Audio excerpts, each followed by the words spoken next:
Guys, welcome back to Ken Smith Fishing. So I had wanted to go to Rayburn this past weekend but couldn't get down there, so I wound up just going back down to Athens. And this is quite literally the start of my day. I dropped the trolling motor. I realized pretty quick that I have forgotten to flip the breaker, so I've got to walk back and flip the breaker for the trolling motor to quit working. But you saw that fish blow up right there, right up against the grass. And there is scattered out to that drain that's cut to that boat dock. There's about an 8-foot drain cut right down through or a channel basically. And along the edge of that, there's milfoil growing up to those pads. So before I go to the grass, I've pulled up here and I want to see if there's anything sitting over the top of that milfoil. And you're about to see what is sitting over the top of that milfoil. So welcome to Ken Smith Fishing, and here we go.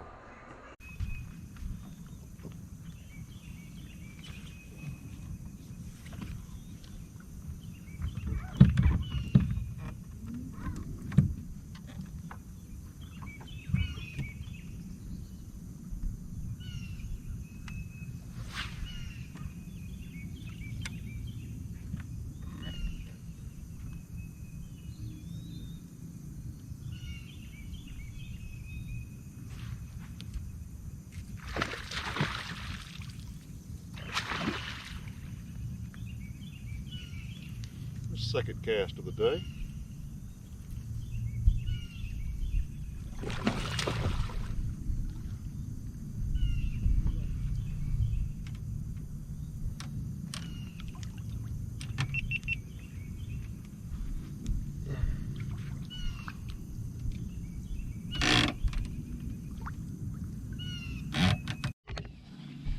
Well, this is the second cast of the day. You just saw me on that back camera. Turn it on, and that is a bona fide dandy. This one don't have the belly on it. Some of those last week did, but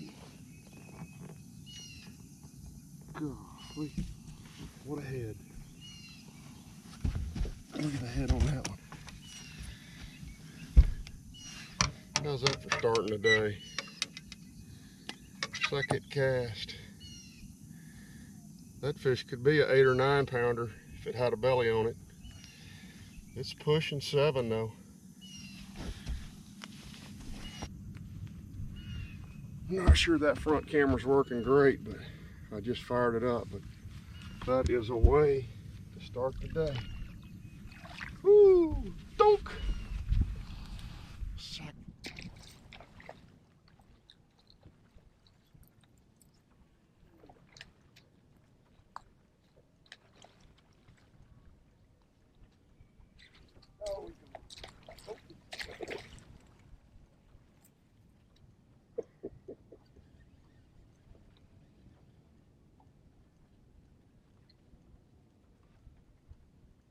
I don't know how much of that's on film, but that fish come up and missed it. I jerked the bait away from him. I pulled it a few feet, and this one come up and got it. Look at the size of these fish that are out here schooling.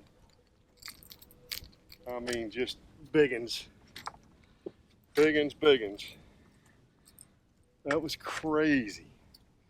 I was chasing them with the live scope. I kept seeing them bust that bait balls up down there about 20 feet. And then that one come up, or a group of them come up right there, right beside the boat. That's a really, really long, skinny fish.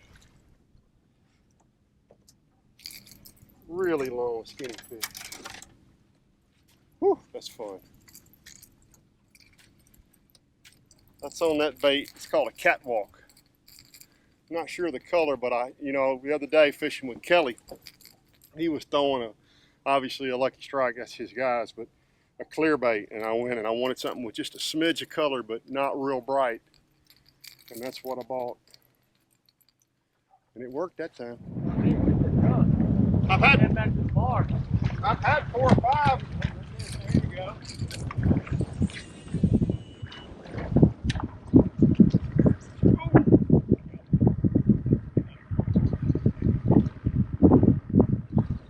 That's a dandy right there.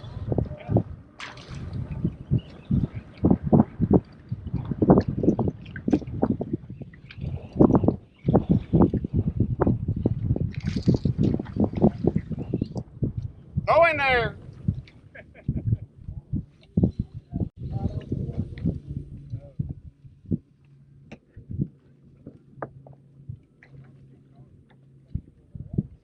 Big old healthy fish. Oh, come here, baby.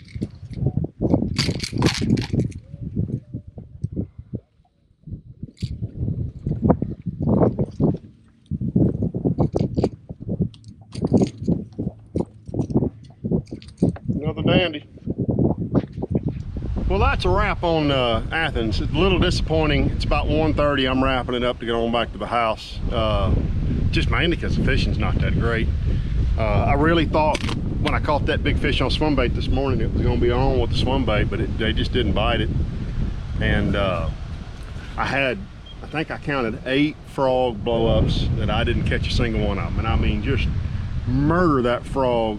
The problem is these pads are so packed together and the fish are up. They're not on the edge, they're up in the pads. I guess because the water's a little bit high. And so they'd knock it, they'd hit that pad and try to knock it out of the pad and they couldn't get a hold of it. And that was real frustrating. But as this water cools off, water's still 86 degrees. So as the water cools off, it's gonna get better and better and better, I would think. I've had a lot of guys ask me about my experience so far on my Bass Cat, and I just thought I'd give y'all an update. So I just crossed 10 hours on the motor. I don't know how many hours of fishing that is, but I'm gonna guess it's probably, 60, 70 hours of fishing. A lot of things I really like about the boat. Really only a couple things that I would change about the boat. You see, I pulled my console out, and I struggled with it. When this console's in here, it's a very narrow space between the consoles, and I struggled to figure out where I wanted to sit to work on my tackle. You're sitting on the rod box, which is no big deal once you get your rods out, but I never got comfortable with it. When I pulled it out, when I pulled the console out, I loved it. So I see now why most Bass Cat guys run a single console, and why most guys run single console everything. It's just so much roomier. Really, I think the only thing I dislike truly about this boat, those right there, they're not pop-up cleats. I wish that would change. I've not broke a rod or anything on them, but I've hung line on them and I've hung rods on them, and I don't know if the way those are angled and countersunk in there, if you could even put a pop-up cleat on it, but I would love to see that different. I made a mistake when I ordered the boat. I knew how we were going to set up my Bass Boat Technologies graph mount, and what I screwed up was we put my smart gauge back under there. We should have moved it down here, which I'm pretty sure they would have done at the factory so I could see it if I had just thought to ask. So that's my setup mistake I made.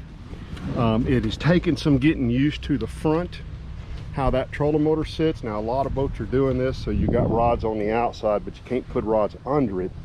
Now you see, I actually did this anyway.